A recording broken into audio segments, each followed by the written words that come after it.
I spent most of 2025 investigating how Trump monetizes power, from his attacks on big law firms, smart law firm, to taking major payoffs for his inauguration, to a crypto scam helping his family rake in billions of dollars.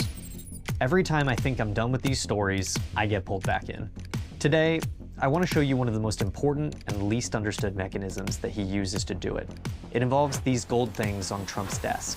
That's a $130,000 gold bar and a gold Rolex desk clock. But it also involves a $5 million donation from an obscure meatpacking company. It involves American automakers and plastic bottlers and the biggest tech companies in the world. There is a quid pro quo system embedded directly into Trump's core economic policies, because this is partially a story about tariffs. I think the tariffs are going to be the greatest thing we've ever done as a country. The tariffs that were supposed to usher in a new American golden age. The ones that are constantly being hiked, then rolled back, renegotiated, and killed entirely. All you have to do is make it in the United States. We don't need it from another country. It's pretty hard to follow the logic of Trump's trade policy. But by the end of this story, you'll have a blueprint to understand all the economic chaos you've seen in 2025, and how all this nonsense is just another mechanism for insiders to get paid. This is the beginning of making America rich again. I'm gonna get back to tariffs in a minute, but to fully explain this scheme, I need to dive deep into a company called Pilgrim's Pride. Pilgrim's Pride is a US-based meatpacking company that primarily processes and distributes chicken and pork. They have a long history of price fixing, working with other distributors to artificially drive up the price of poultry in the United States. In 2009, an even bigger company, JBS, bought a majority stake in Pilgrim's Pride. So for the rest of this story, when I say Pilgrim's Pride, just think JBS. They're the biggest meatpacking company in the world, which owns one of the biggest poultry processing companies in the United States. We're a very big country. We have a lot of beef. On January 2nd, 2025, Pilgrim's Pride donated $5 million to the Trump-Vance inaugural fund. It was their only political donation in over 20 years, and it was by far the largest they'd ever made. In fact, this was more than all the big tech companies donated, and it immediately set off alarm bells. In May, when the donation was finally made public, Senator Elizabeth Warren called it out. So the obvious question was, what were they buying? Why did they need to donate so much to Trump? Well, here's what happened next. April 2025, the Liberation Day tariffs kick in. This is Liberation Day. But things are about to take a turn for JBS. In June 2025, JBS gets permission from the Trump administration to go public. This is despite their links to corruption, deforestation, and bribery claims. Then, in August, JBS, remember the parent company here, they hired Miller Strategies. Miller Strategies is a MAGA-aligned lobbying firm that is staffed up with former Trump administration officials. They've got the inside line to Trump, the keys to the kingdom, and they're doing tons of business in 2025. Then, finally, in November, all of this work pays off for JBS. Trump announces huge tariff rollbacks, and he specifically eliminates all tariffs on Brazilian beef. Trump issuing an executive order to drop reciprocal tariffs on dozens of food items, including staples like coffee, beef. For the most part, the foods, when we cut back a little bit on those tariffs, we'll get the price down. Now, if you were watching this on the news, it might have looked like Trump finally responding to consumer outcry on the cost of living. But I actually think this is the Rosetta Stone, the key to understanding all of Trump's trade policies, because this is the pattern. Threaten everyone with tariffs, extract payments from the few, and then quietly spare those who were loyal to you. And beef is really just the tip of the iceberg.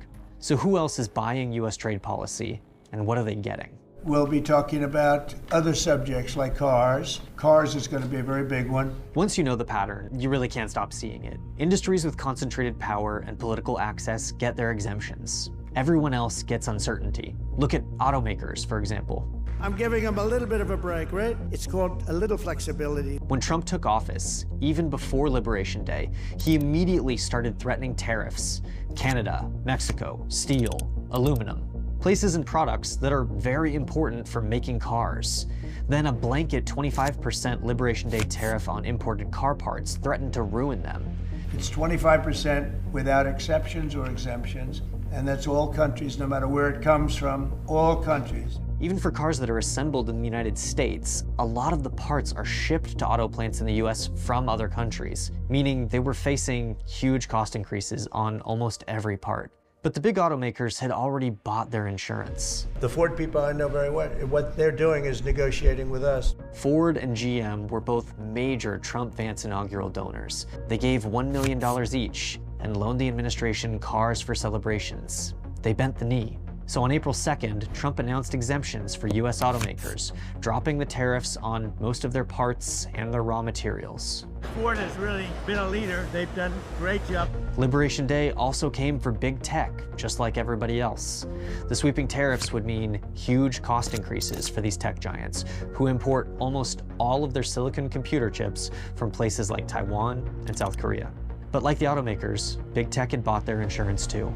You probably saw their CEOs at Trump's inauguration, and most of them at this fawning dinner at the White House.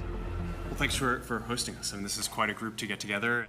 What you might have missed was that they all gave $1 million each to the inaugural fund, which was ultimately a small price to pay for the tariff exemption that Trump later gave them on computer chips, which saved them billions of dollars. Thank you. Thank you for including me. Thank you for being such a pro-business, pro-innovation president. Plastics companies followed the same playbook. The bottler for Coca-Cola, Reyes Holdings, saw the writing on the wall with tariffs. Tariffs on their raw products means every bottle of soda increases in price. Coca-Cola expects the tariffs will bring a significant cost increase. The White House says the tariff is meant to prevent unfair foreign trade practices. Fortunately, Reyes Holdings is run by two brothers who were already Republican mega donors. So PET, the stuff used to make plastic bottles, falls off the list of tariff products. Sometimes these cases are even simpler, even more clear-cut. Switzerland was facing a 39% tariff on all goods sent to the United States, a major blow to their businesses. The US is a top export market for its pharmaceuticals, watches, machinery, and chocolate. But what does a country like Switzerland have to negotiate with? They have narrow farm protections that have been in place for decades. I guess they could drop those. They have no tariffs on any industrial goods sent from the US, and they already have a favorable trade policy with us. Well, when you're swept up in the chaos and you don't have a policy solution to offer, sometimes optics are enough. The Swiss have been mounting essentially a charm offensive. So they sent business leaders to the White House to flatter Trump, give him some gold trinkets, promise some investment, and make him feel important. So Trump dropped the tariffs to 15%. We're going to be working on something to help Switzerland along. We hit Switzerland very hard. We want Switzerland to remain successful. Now, it's worth pointing out, a lot of these industries are still hurt by tariffs. The major auto companies were able to get some relief, for example, but their donations didn't insulate them completely. Ford Motor Company posting its first quarterly loss in 2 years, thanks in part to tariffs. But let's pause for a second. Because when you zoom out from all these deals, these exemptions and carve-outs, it becomes really clear who the system is punishing. Anyone who can't buy access. One clear example of that is soybean farmers. 26,000 soybean farmers in Minnesota sent 60% of their crop overseas. Soybeans are the perfect example of what happens when trade policy becomes a fealty system. China, typically the biggest buyer, but not so this year. Their fall harvest order, zero. The Liberation Day announcements almost immediately started a trade war between China and the United States. The US slapped tariffs on China. China returned the favor and stopped buying US soybeans almost entirely. The biggest importer, China, has completely stopped buying from U.S. farmers. For U.S. soybean farmers, China has historically been their biggest buyer. So that's catastrophic. That's nearly an entire year of your biggest market being completely closed to you. Even late into 2025, when the US and China both announced upcoming trade deals and cooling trade tensions, China kept a 13% tariff on US soybeans. The Chinese now buy the vast majority of their soybeans from Brazil and other South American countries, including now Argentina. For now, it looks like the damage is done, and it's long term.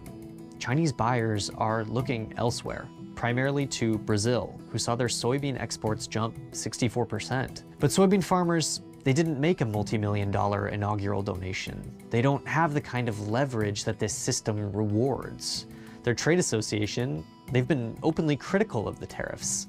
They lobbied for relief, they warned about permanent market loss, but they were mostly ignored. So they don't get real relief.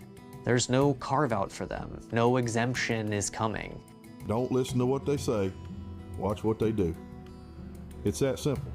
What have they done to help us at all? They lose their main market, and the US government offers $12 billion in bridge payments. But considering farmers have lost up to $44 billion this year, that bridge isn't going to reach the other side. In a system like this, built on chaos, the people who can't pay for economic certainty are the ones who pay the price. Thank God for tariffs. If we didn't have tariffs, we'd be a third world nation. It's been exactly 1 year since Donald Trump was inaugurated, after running on a promise of rebalancing our broken trade system in favor of working class Americans over corporations using foreign countries to rip us off. And the thing is, we do need to fix our trade imbalances, and tariffs can be a good tool for doing that.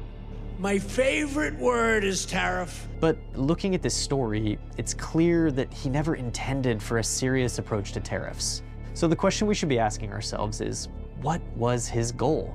The answer is clear when you see the pattern. Chaos creates opportunities to get paid. Relief only appears after money changes hands. We see it in donations, in pardons, and in tariffs. An entire government has been reorganized around one man's need for leverage and loyalty. Well, I may put a tariff on countries if they don't go along with Greenland, because we need Greenland for national security. And when you organize a government around one man's whims instead of the needs of the many, everyone loses in the process.